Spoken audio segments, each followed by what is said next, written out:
students, welcome back to my channel. இன்னைக்கு நம்ம பார்க்க போறது 10th standard maths chapter-3 example 3.21. வாங்க என்ன கொடுத்திருக்காங்கன்னு பார்க்கலாம். example 3.21 தமிழ்லமா எடுத்துக்காட்டு 3.3.21 find the square root of ஒரு polynomials கொடுத்திருக்காங்க. தமிழ்ல இங்கிலீஷ் புக்ல வந்து பேஜ் நம்பர் 105ல கொடுத்திருக்காங்கமா. அதுவே தமிழ் புக்ல வந்து 107. இந்த பேஜ் நம்பர் வந்து இப்போ ரிவைஸ் பண்ணாங்க இல்லையா 2020 அந்த ரிவைஸ்டு புக்ல உள்ள பேஜ் நம்பர். ஓகேமா, நம்ம டைரக்டா பார்க்கலாம். சொல்யூஷன் எழுதலாம்.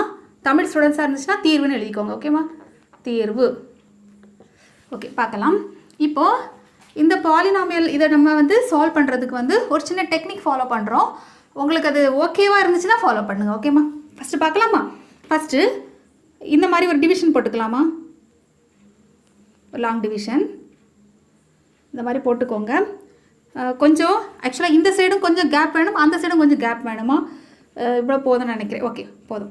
கொடுத்துருக்க ஈக்குவேஷன் அப்படியே எழுதலாமா? 64x⁴ minus 16x⁴ plus 17x² minus 2x plus 1. First step நம்ம என்ன பண்ண போகிறோம் பாருங்கம்மா. இப்போது நான் இதில் வந்து ஒரு சிம்பிள் கொடுத்துருந்தேன். இதை நான் இப்போ இதில் ஒர்க் அவுட் பண்ணும்போது உங்களுக்கு நான் எக்ஸ்பிளைன் பண்ணுறேன். ஃபஸ்ட்டு பாயிண்ட் நீங்கள் என்ன பண்ணணும்னா, இங்கே என்ன நம்பர் கொடுத்துருக்குமா அதை அப்படியே கொண்டு வாங்க. ஓகேம்மா, ரூட்டுக்குள்ளே கொண்டு வரணும். 64x⁴.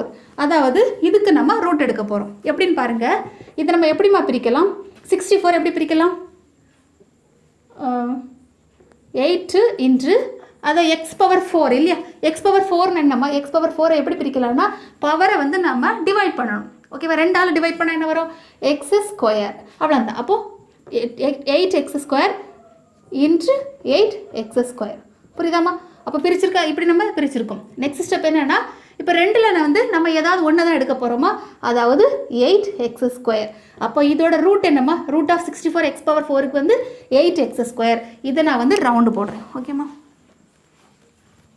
ஓகே, இது வந்து நான் ரவுண்டாக அசியூம் பண்ணுறேன். ரவுண்டு போட்டால் என்ன அர்த்தமா?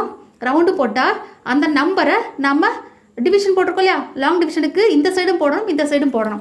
அப்போது 8x² நான் இங்கேயும் போடுறேன், அப்படியே உடனே நான் இங்கேயும் போடுறேன். புரியுதாம்மா? அதான் வந்து ரவுண்டு. புரியுதாம்மா?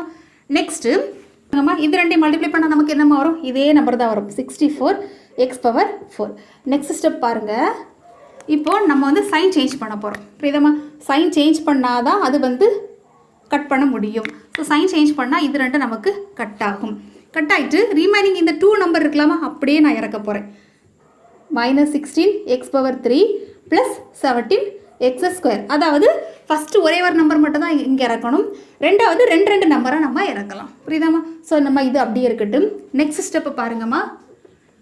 7 ஸ்டெப் வரணும் இல்லையா? அப்போ இதில் எழுதலாம். இந்த மாதிரி ரவுண்டு போட்டால் அந்த ரவுண்டில் உள்ள நம்பர் வந்து நமக்கு உடனே இங்கே வரணுமா? அப்போ என்ன வரும்? 8x² இன்று அது நம்ம 2ஆல் மல்டிப்ளை பண்ண போகிறோம். அப்போ என்ன வரும்? 2ஆல் மல்டிப்ளை பண்ணால் 16x² இல்லையா? அப்போ 16x² வந்து பாக்ஸ் போட்டுக்கோங்க. நான் ரெட்டால் போடுறேம்மா. 16x² பாக்ஸ் போடும். பாக்ஸ் போட்டால் என்ன அர்த்தமா? அந்த லாங் டிவிஷனுக்கு வெளியில் நம்ம போட போகிறோம்னு அர்த்தம். போடலாமா? 16 கொஞ்சம் தள்ளி எழுதிக்கோங்க. 16x². புரியுதாம்மா? ஸோ நமக்கு இதை நம்ம கம்ப்ளீட் பண்ணிட்டோம். நெக்ஸ்ட்டு தேர்ட் ஸ்டெப் என்னம்மா பண்ணணும் பாருங்கள். இந்த இருக்குல்ல உள்ள லாங் டிவிஷனில் இருக்கலாமா? இந்த ஃபர்ஸ்ட் நம்பர் அப்படியே எடுங்கம்மா.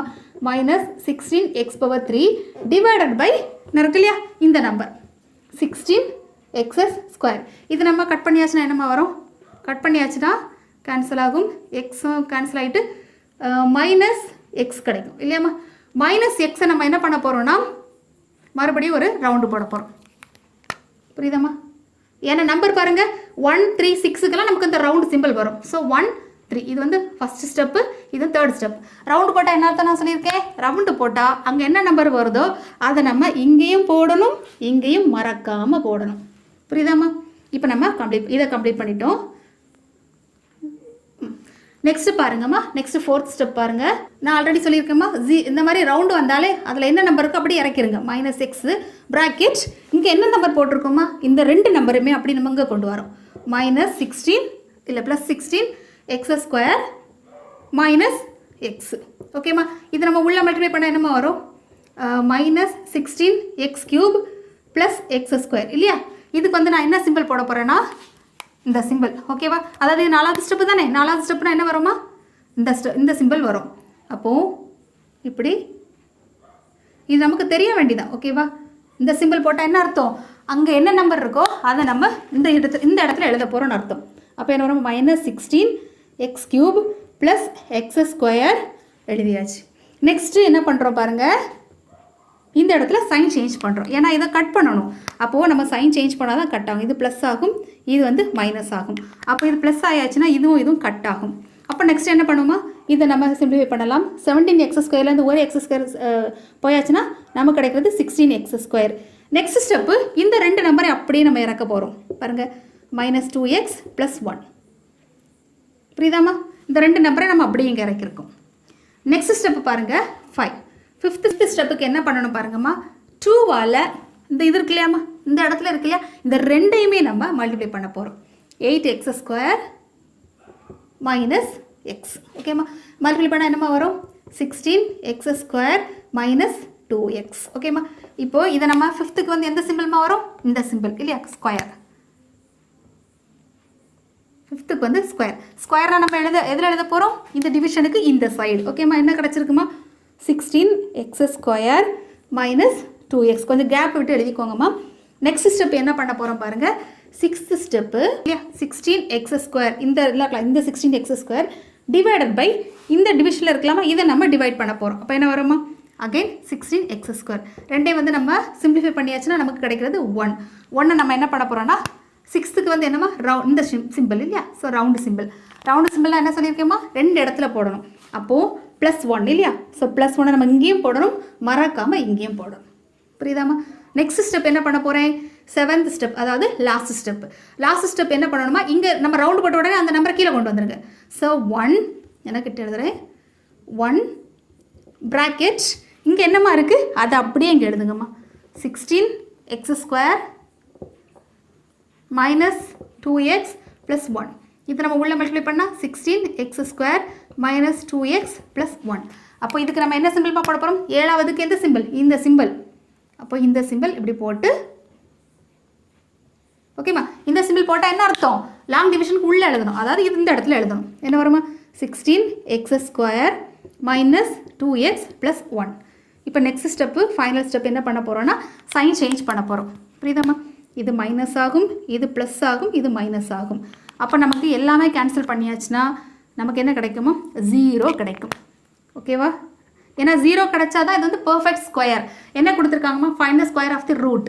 ஓகேவா, நமக்கு 0 கிடைச்சதுனால இது வந்து ஒரு பர்ஃபெக்ட் ஸ்கொயர். அப்போ ஆன்சர் எழுதலாமா, ஆன்சர் எப்படி எழுதணும் பாருங்கள்,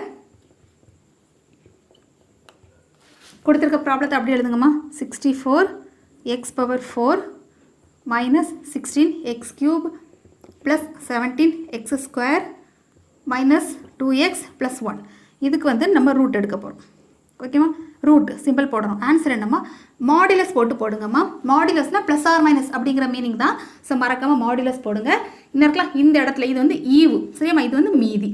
இது வந்து தமிழில் என்ன சொல்லுவாங்கன்னா, இது வந்து ஈவு, இது வந்து மீதி, ரிமைண்டர். ஓகேம்மா, அப்படியே எழுதலாம், 8x² - x + 1.